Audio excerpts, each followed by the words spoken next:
হিংসা থেকে যারা বাঁচতে চান, যখনই আপনার কোনো অপছন্দের ব্যক্তির কথা, প্রশংসা, উন্নতি আপনার কানে আসবে, যখন দেখবেন মন জ্বলছে, প্রথমে বলবেন এটা আপনার মন জ্বলছে না, শয়তানে জ্বালাচ্ছে যেন আপনি হিংসা করে আপনার আমল নষ্ট হয়ে যায়।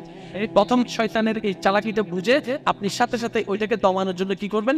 আলহামদুলিল্লাহ, আল্লাহ তাকে আরো বাড়াই দেয়, আলহামদুলিল্লাহ সে আরো ভালো করুক, শুধু আলহামদুলিল্লাহ বলে বলে তার প্রশংসা করতে থাকবেন, দেখবেন হিংসা আস্তে আস্তে কমে যাবে।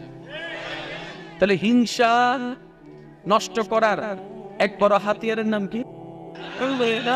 যাকে আপনি দেখতে পারেন না, যার কথা শুনলে আপনার মন জ্বলে, যার প্রশংসা শুনলে আপনার মনে ব্যথা লাগে, অনুভব হয়, আজকে থেকে একটা কাজ করবেন, শুধু তার ব্যাপারে কোনো কথা আসলে, সে আপনার সামনে আসলেই শুধু আলহামদুলিল্লাহ বলতে থাকবেন, আলহামদুলিল্লাহ বলতে থাকবেন, মন চাক কিংবা না চাক শুধু বলতে থাকবেন, বলতে থাকবেন।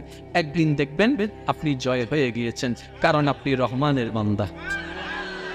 তাহলে হিংসা থেকে বাঁচার একটা টেকনিক